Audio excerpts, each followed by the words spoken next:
Today on Light of the Word with Pastor Ray. You know, some of you are hunters, and you know the thing of hunting.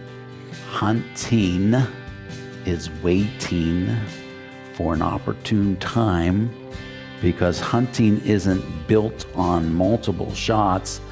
Hunting is about one shot, and it's the kill shot. And Satan will wait and wait, the great hunter that he is, for that one opportune kill shot. And what do I want to say? He has patience.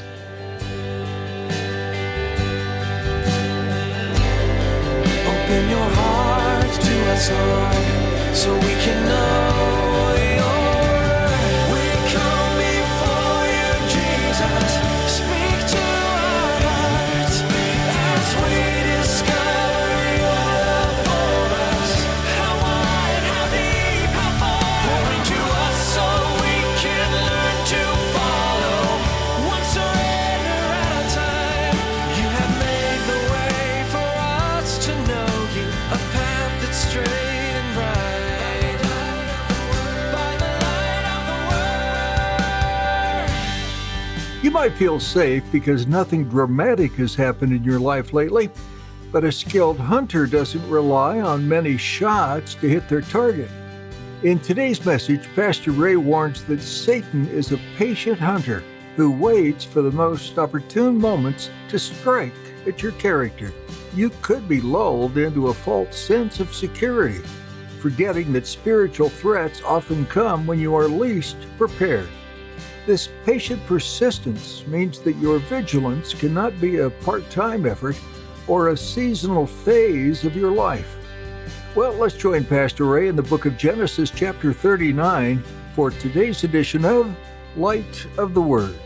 A compliment goes a long way. It doesn't have to be a compliment on your hair or this and that. Those are well, but just could be, thank you for all that you do. You know, thank you for taking care. Boy, that must have been hard putting up with those kids all day, you know, and et cetera. But at least a compliment can just go so far. And then just make some time. How was your day? Here, it can be, we can look and go, something was off here. We know she's got issues, but who knows what. Maybe work is my life. I don't know. But here we see him, Joseph, no way, can't do it. And there's no one greater. He's kept nothing back from me, meaning he doesn't even know what food is put before him, meaning he wouldn't even know. I think that's the key. He wouldn't even know. But Joseph knows. And then Joseph puts this in there in that, how could I do this against him?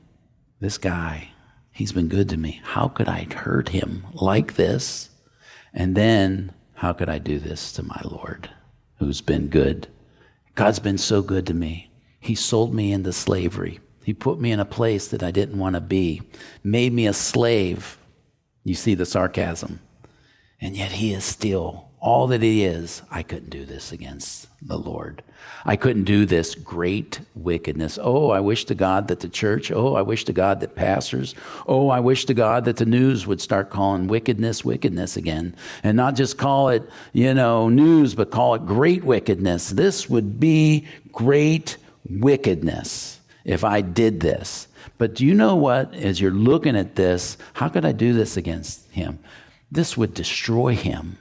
It will destroy you. I would totally ruin my witness, but I would actually make you think that you were something greater than my God, that I chose you over him. That would destroy you, lead you into the path of destruction. My witness would be ruined before you. I couldn't hurt this master who's been good to me and entrusted me with all these things. He doesn't even look after me. He trusts me so much. But how could I do this against the Lord? Do you see what he's doing? He is playing this out all the way through of what the destruction would be. And you know what? Army guys, I forget, it's your training manual, says the way you train in peacetime is the way you will fight in wartime. You must say, in my training while I'm at peace, what will I do when faced with these things? And that's the morning devotion, that's writing these things, that's studying the word is unto the Lord, and these type of things. And you sit and go, this would be more than the moment. This would be destruction that goes forward and onward and onward and onward. He asked the question, how will this affect? And most people, when you talk to them who have an implosion in their life, rarely do they say, or let's just reverse it, most of them will say, man, I had no idea the destruction and the length of it. I was so wrapped in the moment. And there's this question of how will this affect? Maybe you're playing with some fire. Maybe you're dangling into some danger, whether it's in the workplace or with clicking online or places you just know you're not supposed to be. You need to ask yourself, how will this affect my family if I continue on? How will this affect my children? How will this affect my grandchildren? How will this affect my employment? How will this affect my ability to make a living? How will this affect my freedom? How will this affect my reputation? And then ultimately, as we see Joseph, how will this affect God's reputation? As David, you've given God's enemies reason to mock him. It's been said, and oh so well, it takes a passion to conquer a passion. And when you have a passion of Jesus Christ, there is no passion that can overtake you. Great saying, great word. It takes a passion to overcome a passion. Joseph's passion, his passion is for none other than the Lord himself. And then verse 10 goes on to say, so it was, as she spoke to Joseph day by day, this is a key, it doesn't just one moment, it's daily that he has to endure this, that he did not heed to her, to lie with her, making that clear. And notice he changed his way of his day, or to be with her. But it happened, well, verse 10, this is Joseph's wisdom. I always say the best way to remove temptation is to avoid it.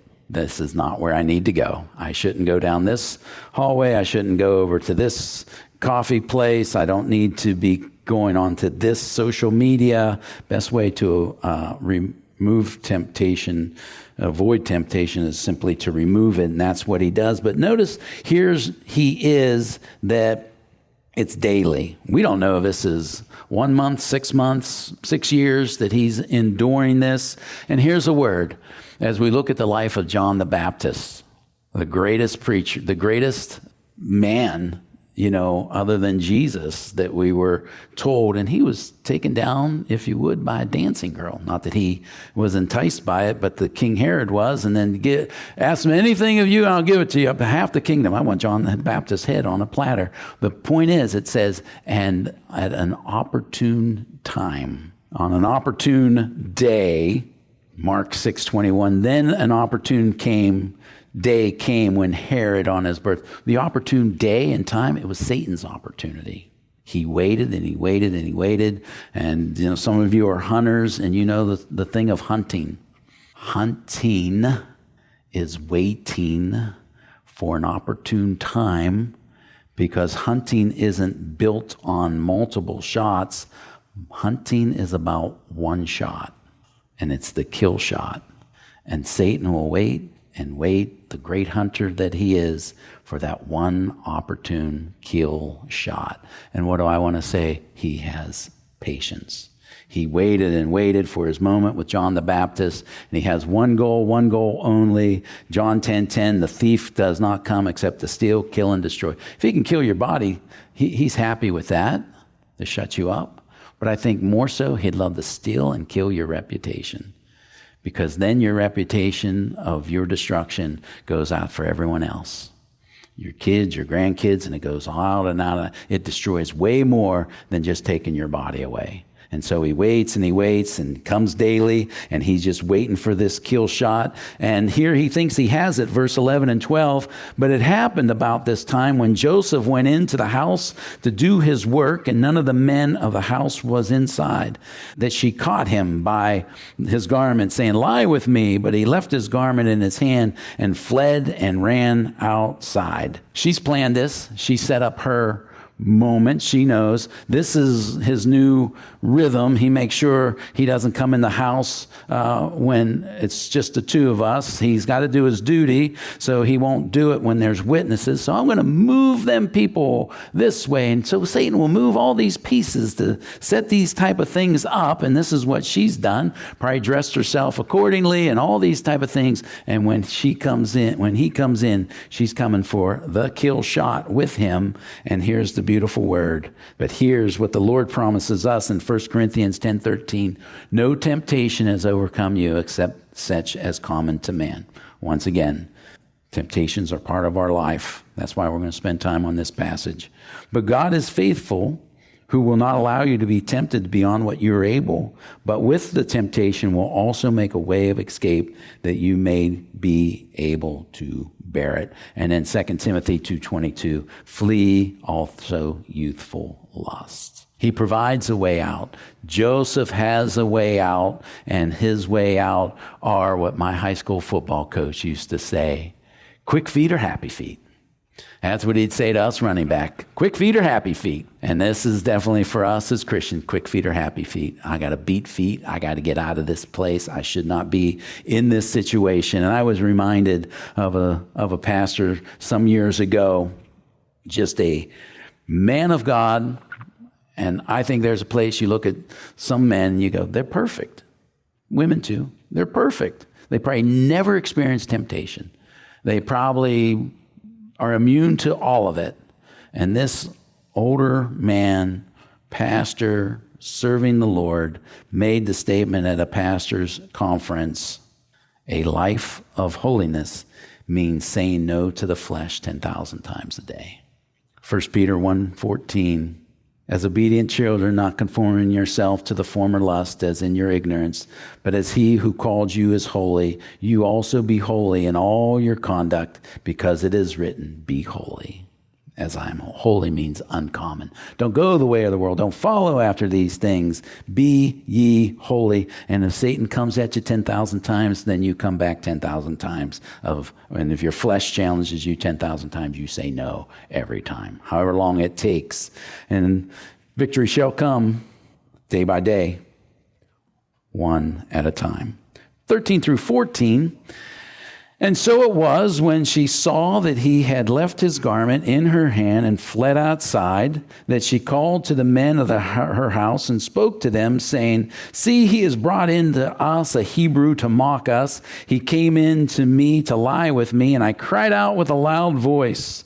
And it happened, when he heard that I lifted my voice and cried out, that he left his garment with me and fled and went outside. That's the second time his garment has been falsely used and accused of his situation that we see here. Isn't it interesting, though? Not a peep from the servants. None of them go, yep, I saw that in him. They're all quiet. There's a reason.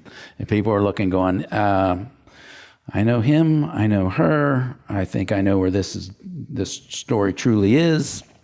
In verse 16 through 19, so she kept his garment with her until his master came home. Then she spoke with him with words like these, saying, the Hebrew servant whom you brought to us came into me to mock me.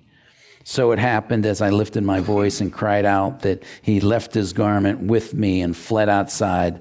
So it was, when his master heard the words which his wife spoke to him, saying, your servant did to me as this manner, that his anger was aroused. You see what she's doing? She's blaming him. It's your fault. You brought him here. She does what so many people will do, believers as well. She rehearses her story over and over. I'm going to rehearse my story till he comes home. I'm going to rehearse. She blame shifts, puts it on the husband, and then she's calling the other servants to rally. I'm going to rally all these people with my story. She just, of course, leaves out little pieces of the truth. And I think he's angry because he knows her. I think that's why he's angry. You put me in this place. And so here he is. He's going to end up in the trial, which brings us to our last point. Whatever you do, do it for the glory of God. in trials. Trials are what God brings us into so that he might do this wonderful work in our lives. James 1:2, my brethren, count it all joy when you fall into various trials, knowing that the testing of your faith produces patience, but let patience have its perfect work, that you may be perfect and complete and lacking nothing. God has a vision to fulfill through this man who was given this vision to follow and bring to pass Abraham, Isaac, Jacob will bring this great nation. So verse 20, we read, then Joseph's master took him, put him into prison, a place where the king's prisoners were confined, and he was there in the prison. Note, I think this exceeds anything that he faced over all those days. I think this one of the greatest supreme trials, and maybe this speaks to someone today, is when you've done right, you've been faithful, and you end up still yet not delivered, and your trial continues. David, Goliath, slays the giant. The amazing thing about that is Israel's delivered into victory after the oppression of the Philistines. And you would think Joseph, and don't we all think, I did what was right. I stood and I battled and I fought and I came out victorious. I don't understand why I'm not being rewarded, if you would. Why I'm not being put further, lifted out of prison, lifted out of the slavery that I'm in as the Joseph relation. Instead, he ends up in prison. And I think one of the hardest supreme trials that you'll ever face, doing good and right and still not being delivered out of the moment, and when people bring false, slanderous accusations against you. How do you defend an accusation? You have to be right with the Lord, and you have to go, though you slay me, yet will I praise you. Regardless of what this situation is, I'm not going. 1 Peter 2:19 speaks of that, by the way. For this is commendable if because of conscience towards God one endures grief, suffering wrongly. Okay, you blew it. You deserved the grief. For what credit is it if, when you are beaten for your faults, you take it patiently? But when you do good and suffer, if you take it patiently, this is commendable before God. For to this you were called, because Christ also suffered for us, leaving us an example that you should follow. He just makes it clear. There's something deeper when you endure, even when you did what was right. Verse 21, but the Lord was with Joseph and showed him mercy, and he gave him favor in the sight of the keeper of the prison. Sets us up into next week. This is amazing. He comes into the house as a slave. He's faithful, endures temptation year after year probably, comes out victorious, goes into prison, and if anyone could sulk and say, I'm done, here God puts him in and brings him this great opportunity, and Joseph just leans into it. This is, contentment is not getting what I want, it's wanting what I get.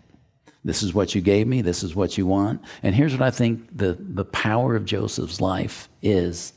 He never let go of his dream. He knew this is the vision that God gave, and he can't fail on what he said he was going to do. And therefore, whatever he has, I'm going to take it that you're doing a work and doing something in and through me. And so, isn't it amazing what we can endure when we're right with the Lord? When I know, you know what, Lord, I'm walking with you, I'm faithful, I'm obedient.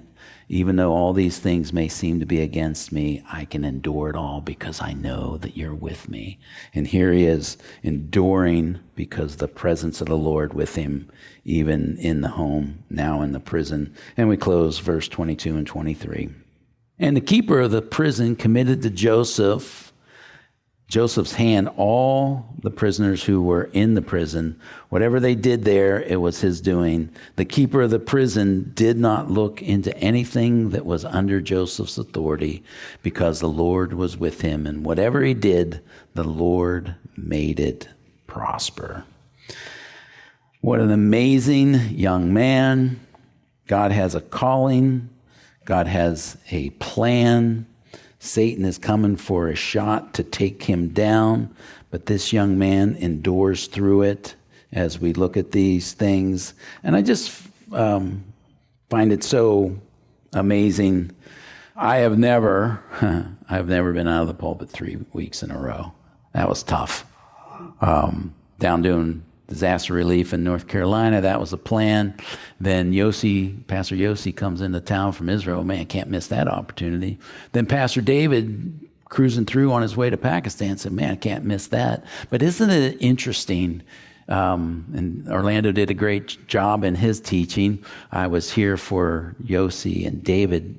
Isn't it interesting what their messages were? Let everything that you do it for the glory of God. Romans 12:1 and 2, I beseech you, therefore, brethren, by the mercies of God, that you present your bodies a living sacrifice, holy, acceptable to God, which is your reasonable service. Do not be conformed to this world, but be transformed by the renewing of your mind, that you may prove what is good, acceptable, and perfect will of God. Their message was just a living sacrifice. And I love how David ended his message last week. He took out a blank piece of paper and says, we always write our story. And again, if we look at Joseph, he would have never wrote this story. But there's this power as the living sacrifice where we have this blank sheet of paper and we hand it to the Lord and go, write your story in my life. I'm your living sacrifice, and I will do what you called me to do. And whatever I do, I'll do it for your glory. In the tasking that you give me, in the temptations that arise and come daily, I'm going to give you glory in those things. And even when I enter into a trial, and maybe it's by innocence and not of my own doing, in the middle, I'm going to give you glory so that you might be glorified. And that's when the Lord takes us. We're more than an instrument and a vessel. We become a tool in his hand to shape and work in a lost and dying world. And then I love it. Like Joseph, we become this weapon that beats down and defeats all the lies of the world and all the lies of the devil and all the lies of the flesh, because we showed what God can do when we are in his hand and in his presence. Father, we bless you and we thank you for this word that you gave us. We see an amazing God with an amazing love that though maybe we don't understand all these things that are going on, we'll take your presence over any place in this world. Lord, all of us would rather be nowhere else except in your presence. And when we're in your presence, Lord, it's amazing what we can endure. It's amazing what we can do, because we know when we're right with you, what we can overcome. And like Joseph, what a witness and what a story. And I pray that for us. I don't think anyone's immune from anything in this passage today, whether it's in the tasking of where you put us or the temptation of the lies that Satan wants to present to follow after, or just the trial of living godly lives in the midst of a fallen world. But you've got something that you're doing. You did it with this young man, and there's not one of us that you're not doing something with in our sphere that you've put us. Joseph couldn't reach Pasadena or Glen Burnie, but we can. And wherever you have us, the workplaces, the schoolyards, the ball field, we can. So Lord, we thank you. Would you give your people, give us the power to come and overcome, and that whatever we do it for your glory. In your name, amen. You have made the way for us to know you, a path that's straight and bright. By the light of the word. Today's edition of Light Up the Word has been in Genesis. Have you noticed the recurring themes mentioned in this opening book of the Bible? Pastor Ray's walking us through each situation and event. But what about the fact that it often seems like there are two brothers who are at odds? One is looked on favorably by God, and the other doesn't feel like he has God's blessing, so he takes matters into his own hands. This occurs with Cain and Abel, Jacob and Esau, Joseph and his brothers. There's something about the sin nature that seeks to gain acclaim one way or another. But if it's not what God has in mind, it leads to all kinds of heartache and destruction. So what's the lesson that we could learn from these stories that seem to repeat? God has His ways and reasons for doing what He does. But we could rest in the fact that perhaps what God's communicating is that it's not the firstborn lineage that matters, but it's that spiritual birth that comes later, through knowing Him, that really matters. That is what God can bless, and He desires to see your heart for Him grow and flourish. If that concept causes you to pause and think for a little bit, that's okay. While you're doing that, head over to lightoftheword.info. There you'll find lots of resources. This has been Light of the Word, illuminating the heart of God. You have made